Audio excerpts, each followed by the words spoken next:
저는 지난 4th of July 때 인디펜던스 데이 때 우리 식구들과 함께 그 처남집을 방문하고 왔습니다. 예, 오랜만에 봐서 그런지 조카가 되게 컸더라고요. 말하는 것도 그렇고 얼마나 어른스러워졌는지 몰라요. 어른들을 자기가 배려를 합니다. 예, 물론 어른스러워졌다는 것은 뭐 나이를 먹었다라는 그런 건 아니죠. 그가 더 성숙해졌다고 하는 그런 말일 겁니다. 그래서 아이가 커가는 모습을 보면 참 부러운 게 있습니다.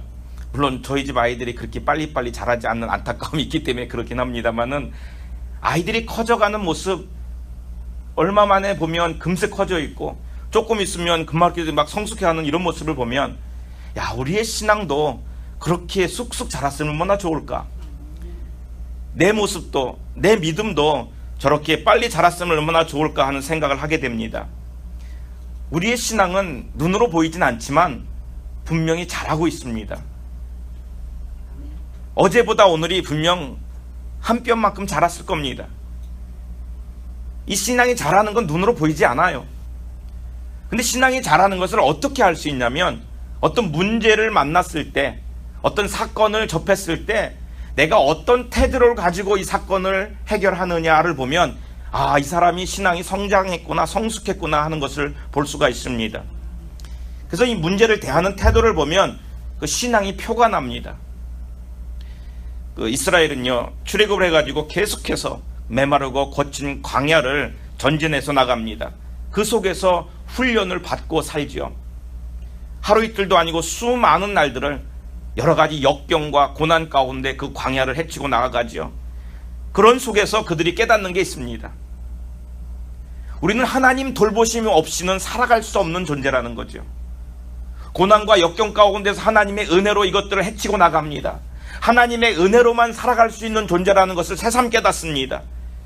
그러면서 그들이 깨닫는 것 중에 하나는, 그 전에 애굽에서부터 물들어 있었던 습관들이 있죠. 몸의 습관도 있습니다만 우리 마음에 있는 생각의 습관도 있고요, 우리 사상의 습관도 있습니다. 예전에 가지고 있었던 그 모든 습관들을 벗어버리는 시간들이에요. 우리가 하나님을 만나는 만큼, 하나님을 통하여 깨닫는 만큼 또 예전의 것들을 벗어버리게 됩니다.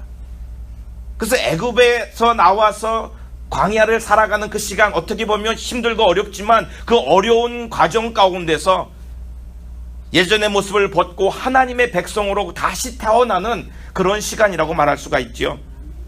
그래서 그들은 광야에서 하나님의 백성으로 훈련을 받습니다. 그 훈련이 장장 얼마나 길었는지 40년 동안 훈련을 받지 않습니까? 우리는 4년만 훈련을 받아도 아주 그냥 힘들다고 더 이상 못 살겠다고 그럴 거예요. 4년이 아니라 4개월만 훈련을 해도 힘들지요. 그런데 그들은 장장 40년 동안의 그 기나긴 훈련을 받습니다. 그런데 그렇게 오랫동안 받았던 훈련들이 이제는 다 마무리되는 순간에 왔습니다. 얼마나 기쁩니까?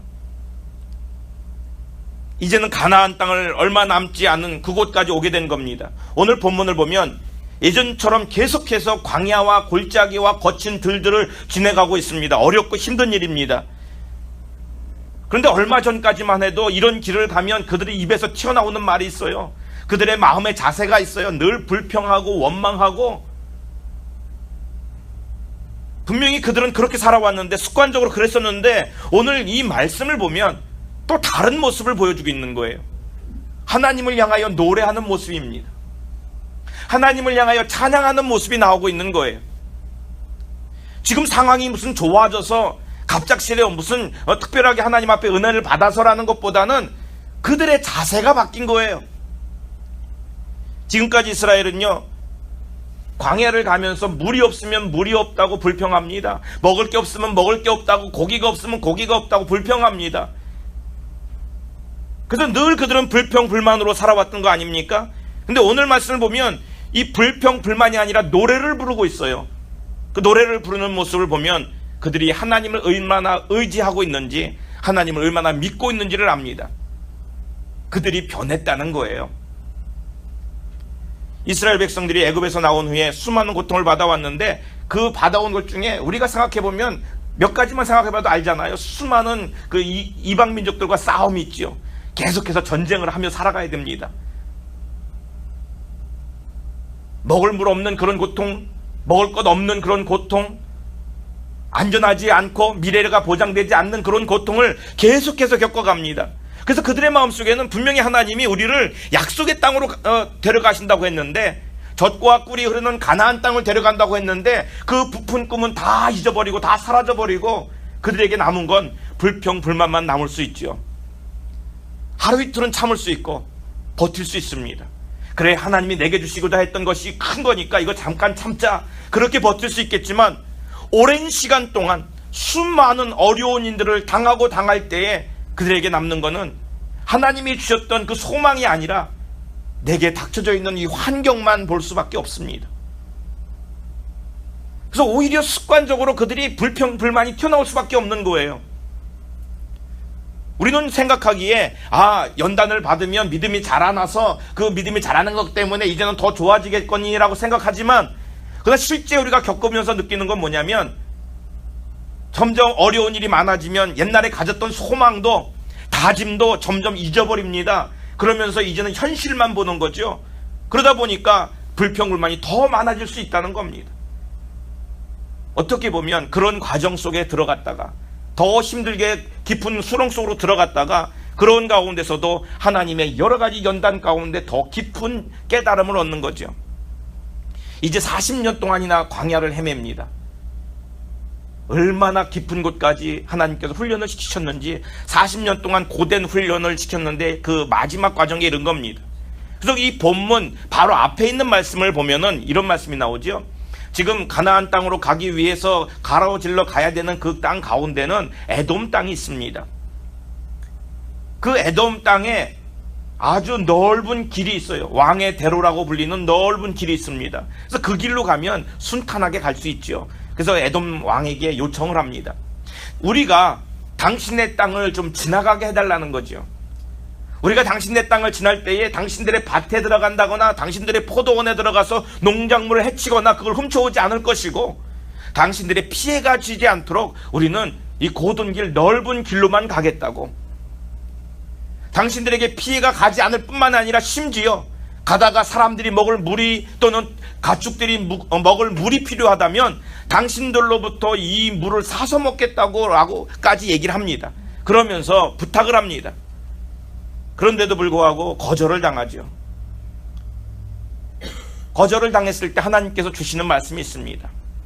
하나님께서 뭐라고 말하냐면, 저 에돔 족속은 너희들과 형제지간이야. 그러니 그들과 싸움하지 말라는 거예요. 그래서 그들은 할 수 없이 꾹 참고 가로질러 갈 수 있는 길을 먼 길로 빙 돌아서 가는 거죠. 큰 길을 놔두고 힘든 길로 갑니다. 그럴 때 얼마나 좌절되겠어요. 낙담이 되잖아요. 그래서 그들이 또다시 불평을 하지요. 그래서 그들이 불평 가운데 아주 큰 혹독한 시련을 마지막으로 또 한번 겪게 됩니다. 그 혹독한 시련이 뭐냐면 불뱀이 나와서 사람들을 무는 겁니다. 그리고 사람들이 죽어가는 거예요.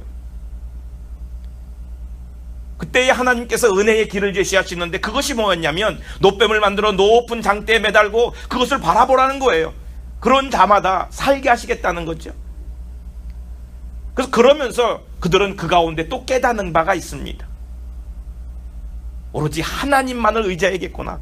이런 가운데서 우리가 바라볼 분은 하나님밖에 없구나. 그들이 깨닫는 것은 육적으로 뿐만이 아니라 영적으로도 이제 더욱더 큰 무장을 하는 그런 사람들이 되었다는 겁니다. 여기서 회복이 됩니다. 많은 사람이 죽었지만, 많은 피해가 있었지만, 그러나 여기서 그들이 온전하게 또한 회복이 되는 모습을 봅니다. 그러면서 이스라엘은 분명히 달라집니다. 얼마나 달라졌는지 그 다음에 나타나는 모습을 봅니다. 물론 그 가운데 그들이 또 본 게 하나 있죠. 뭘 봤냐면, 하나님 앞에서 자기 의를 나타내다가, 자기 스스로를 자랑하고 싶어서 자기 의를 나타내다가 아론이 죽게 돼요. 물론 나중에 그것 때문에 모세도 죽습니다만, 지금 먼저 아론이 자기들 앞에서 죽어가는 모습을 봅니다. 그러면서 그들이 깨닫는 것은 하나님 앞에 살아갈 때 어떻게 살아가야 될까에 대한 것도 깨닫게 되죠. 신앙이 성숙해졌습니다. 그 이후로 변화된 모습이 나오는데 그것이 10절 이후에 나타나는 모습을 보면 이렇습니다. 그들이 계속해서 거친 길을 갑니다. 그들이 가는 경로를 보면 말씀에 여러 가지 나와 있는데 이렇게 되죠. 가데스에서 호르산으로 갔고, 또 호르산에서 오봇이라는 데를 갔고, 거기서 다시 이에아바림이로 갔고, 거기서 세렌 골짜기로 갔고, 거기서 아르논 건너편까지 갔다라고 얘기합니다. 그리고 이제 거길 거쳐서 오늘 말씀에 있는 부엘이라고 하는 곳에 다다랐다는 얘기예요. 지금 그들이 건너온 골짜기 그 지역들을 보면 얼마나 힘들게 왔는지를 알아요. 학자들이 연구를 해봤는데 그들의 지명에 보면 그 지명의 특색이 잘 나타나지 있지 않습니까? 그래서 그 지명들을 보면 오봇이라고 하는 곳, 거기는요 땅에 판 구멍들이라는 뜻이랍니다. 석회암 지역이라서, 석회암은 여러 가지 동굴이 많이 있습니다. 석회암 지역은 사람들이 건너다니기 어려워요. 이 동굴도 많을 뿐만이 아니라 석회암 지역은 이 기암절벽이 많지요. 지나오기가 어려운 동네입니다. 또 그 다음에 나오는 것이 이에아바림이라고 하는 것은요 변방인데 사람들이 살 수 없는 아주 자갈밭, 돌멩이들만 가득한 지역입니다. 그곳에 거주한다는 것도 어렵지만 그곳을 지나온다는 게 얼마나 또 힘들겠습니까? 또 그것뿐만이 아닙니다. 세렛 골짜기라고 하는 곳이 있는데 거기는 비가 오면 물이 금세 빠져나가고 물이 고이지 않는 그런 땅이에요. 그래서 학자들이 생각해 보니까 이들이 여기를 건너올 때는 그 어떤 곳보다도 힘들었겠구나, 고통이 있었겠구나, 편한 길이 아니었다는 것을 압니다. 그런데 우리가 놀라운 것은 분명히 힘들고 어렵고 거친 길을 지나와야만 되는데 그들이 거기서 불평하지 않았다는 거예요. 거기서 불만을 토로하지 않습니다. 모세를 불러다 놓고 막 원망하지 않습니다. 달라진 거예요. 저들이 얼마나 달라졌냐면 분명히 예전 같으면 마땅히 여기서 앉아서 불평하고 불만하고 모세를 불러서 한탄하는데 오히려 그 땅을 묵묵히 그냥 걸어왔다는 거예요. 달라진 사람은요 어려움이 왔을 때 어떤 모습으로 가는지를 볼 수 있습니다. 그래서 그들은 이 여전히 힘든 길이었지만 그러나 여전한 방법으로 대하지 않았어요. 그 길은 여전히 힘든 길이었는데 그 길을 대하는 자의 자세가 성숙한 자의 모습으로 바뀌었다는 거죠. 이스라엘 민족의 독특한 점이 바로 여기 있었습니다. 이 부엘이라는 곳에서의 다른 지역과의 달라진 점이 바로 이런 문제입니다. 불평할 만한 자리, 힘든 자리, 어려운 자리인데도 불구하고 그러지 않았다는 거죠. 어떤 사람에게 그렇게 우리가 볼 때 있잖아요. 저 사람이 화를 낼 만한데 화를 안 내네. 저 사람 인격이 좀 괜찮은가 봐. 이 사람이 마땅히 여기서 지금 화를 내야 되는데 저 사람이 오히려 이를 묵묵히 잘 감당하네. 이 사람은 보통 사람이 아니야. 이 사람 인격이 참 좋은가 봐. 이스라엘 민족이 그렇게 바뀌었다는 거예요. 거기서부터 우리가 알 수 있는 건 뭐냐면 이들은 여기서 이제 육적인 전쟁뿐만이 아닌 영적인 전쟁을 할 수 있는 사람들로 바뀌어갔다는 겁니다.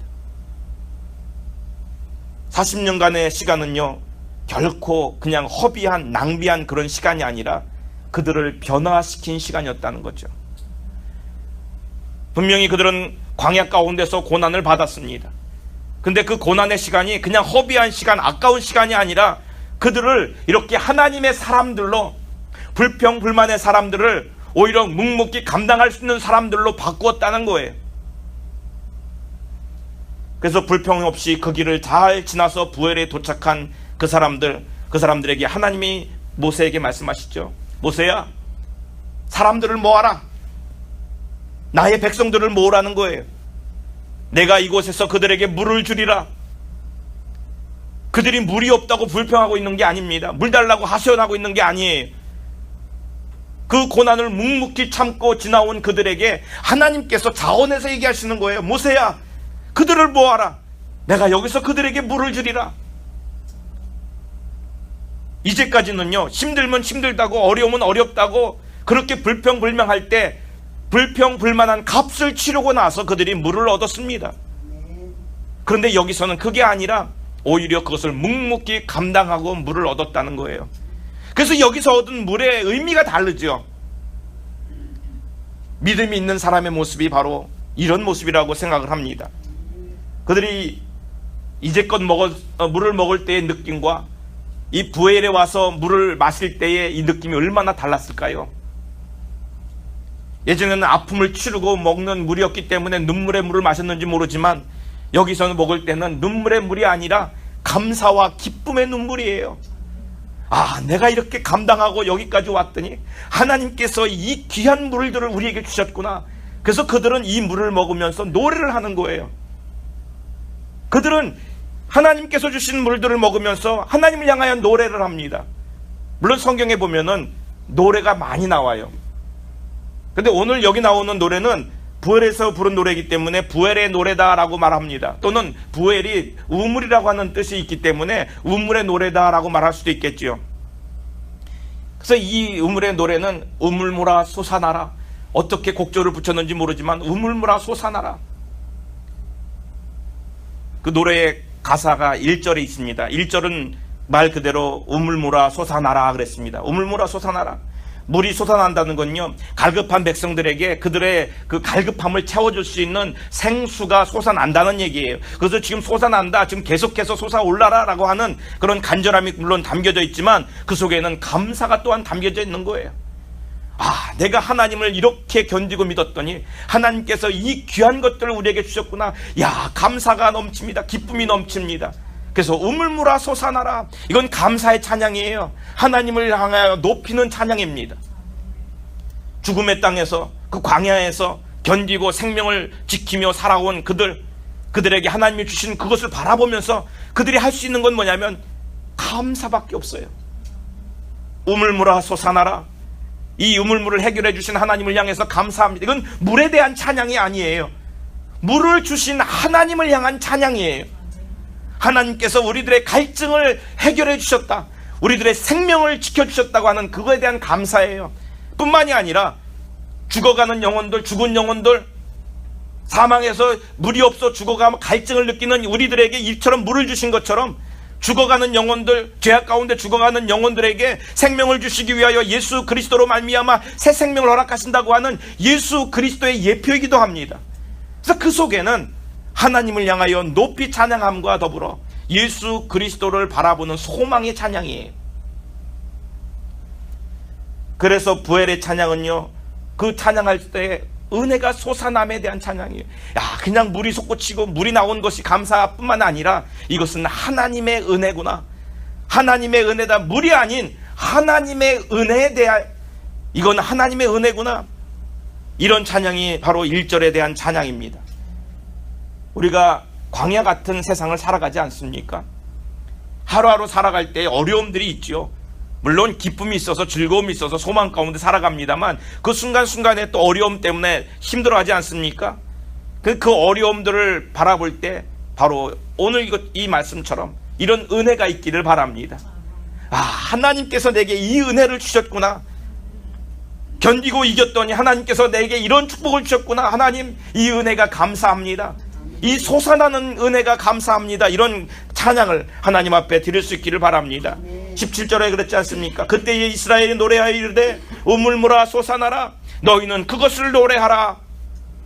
우물물아 솟아나라. 너희는 그것을 노래하라. 서로 얘기하는 거예요. 서로 얘기하면서 여러분, 우물물아 솟아나라. 주의 은혜가 솟아납니다. 하나님이 우리들에게 이런 은혜를 베푸셨습니다. 서로 격려하며 찬양하는 거예요. 그랬을 때 아마 이 찬양의 소리가 온 이스라엘 모든 사람들에게 계속해서 번져나고 더 큰 함성으로 울려졌을 줄로 믿습니다. 또 2절에 보면 2절에 가사가 또 있죠. 2절은 뭐라고 말합니까? 이 지휘관들이 팠고 백성의 귀인들이 판 것이다 라고 얘기를 합니다.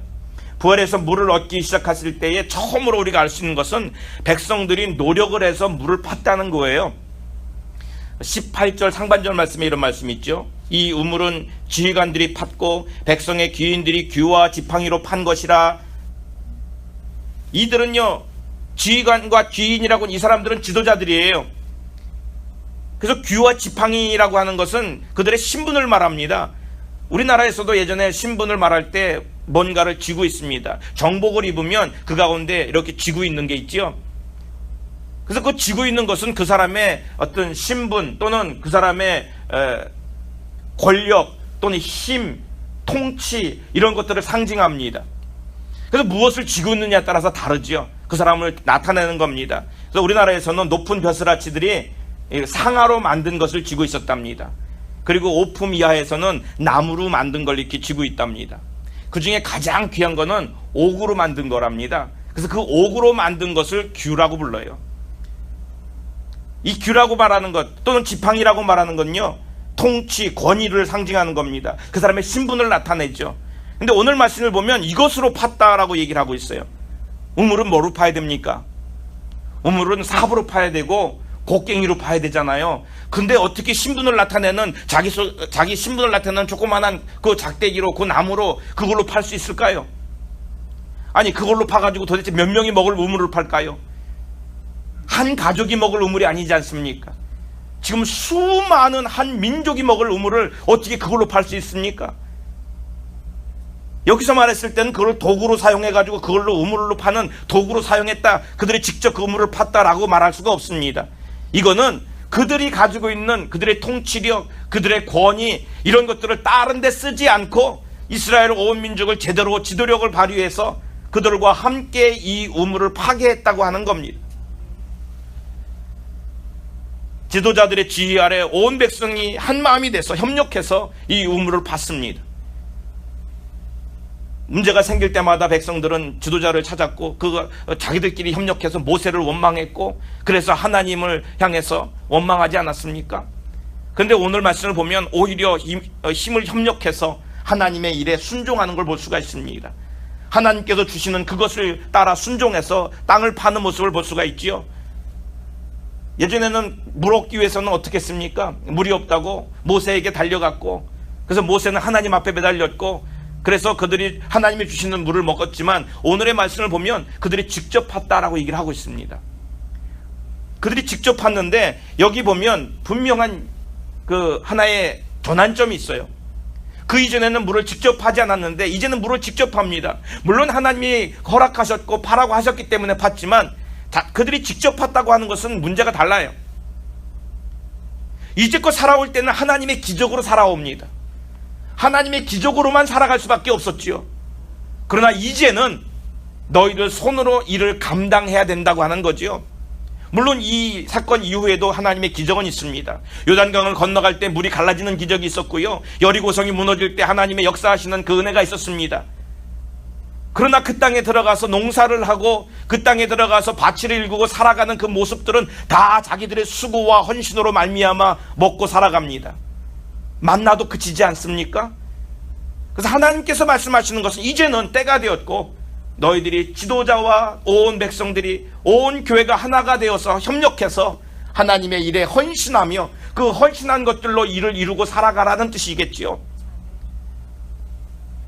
이 기적을 중심으로 인해서 이제는 더 이상 기적을 보는 것이 아니라 하나님은 사람을 통해서 일하시고 그 사람의 헌신과 사람의 수고를 통해서 하나님의 일을 이루어가는 것을 볼 수 있습니다.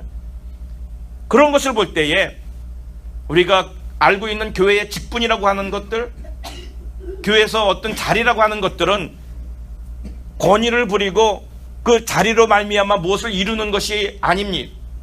물론 세상에서는 오히려 그 직분을 가지고 있는 것이 필요할지도 몰라요. 제가 아는 어떤 사람은 비즈니스 때문에 일부러 목사가 됐습니다. 여자분이신데 많은 사람들과 상담을 하고 많은 사람들을 설득하는 입장에 있다 보니까 목사가 되니까 그 아주 수월하거든요. 다른 사람을 대할 때도 마찬가지고 사람들이 내 말을 들어줄 때도 달라요. 자기 필요에 목사가 된 사람도 있더라고요. 그런데 오늘 여기 나와 있는 건 그런 의미가 아닙니다.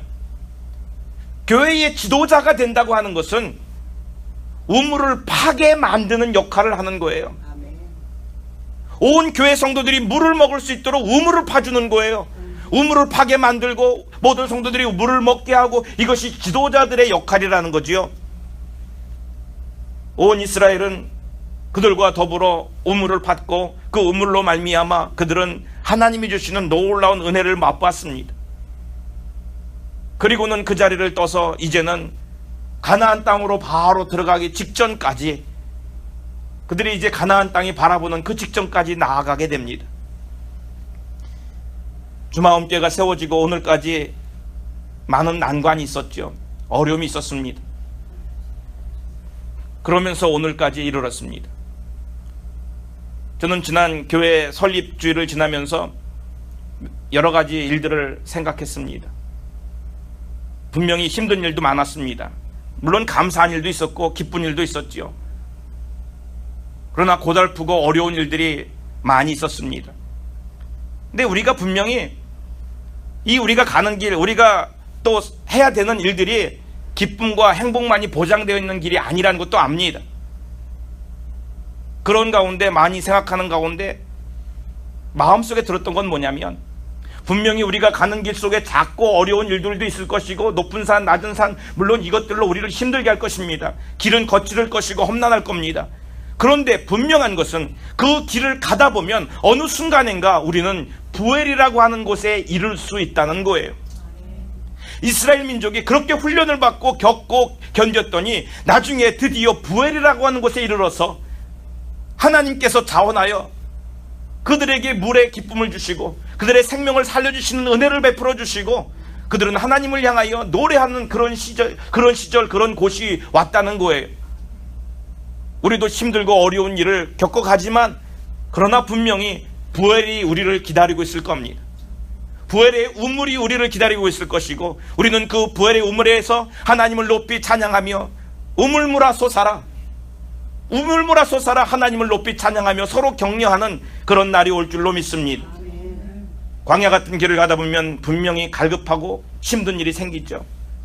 어떨 때는 솟아날 구멍이 없는 것처럼 보이고 앞이 막막하고 어찌 해야 될지 모르는 그런 일이 생깁니다. 그러나 분명한 것은 그럴 때도 우리가 노래를 부를 수 있어야 됩니다. 우물물아 솟아라. 우리 심령 가운데 자기 자신을 향해서도 외치고 노래 부르는 거예요. 우물물아 솟아라. 우리 교회 가운데서도 우리가 힘을 합하여 노래를 부르는 거예요. 우물물아 솟아라. 우리를 살리고 내 영혼을 살리고 교회를 살리고 또 우리 가정을 살리는 우물물아 솟아라. 이 우물물은 하나님만이 주시는 물입니다. 이 우물물은 나의 생명을 살리고 내 환경을 고치는 물이에요. 그래서 이 우물물을 찾고 우물물을 구하는 자가 하나님의 은혜를 받습니다. 우리 아까 찬양을 했죠. 솟아올라라 생명의 샘물. 다 잊어버리셨나요? 솟아올라라 생명의 샘물. 솟아올라라 넘쳐나라. 아멘. 솟아오르길 바랍니다. 우리 가운데서, 우리 교회 가운데서, 우리 가정 가운데서 하나님이 주시는 부엘의 우물의 물이 솟아오르길 원합니다. 분명히 우리 가정에, 우리 교회에 이런 것들이 예비되어 있습니다. 하나님은 그랬죠. 그곳에서 내가 그들에게 물을 주리라. 그곳이 어디입니까? 하나님이 예비하신 그곳, 그 시점, 그 장소, 그것이 바로 우리들 앞에 있습니다. 이것을 소망하며 하나님을 찬양할 수 있기를 바랍니다. 우리 함께 기도합니다. 기도할 때 하나님,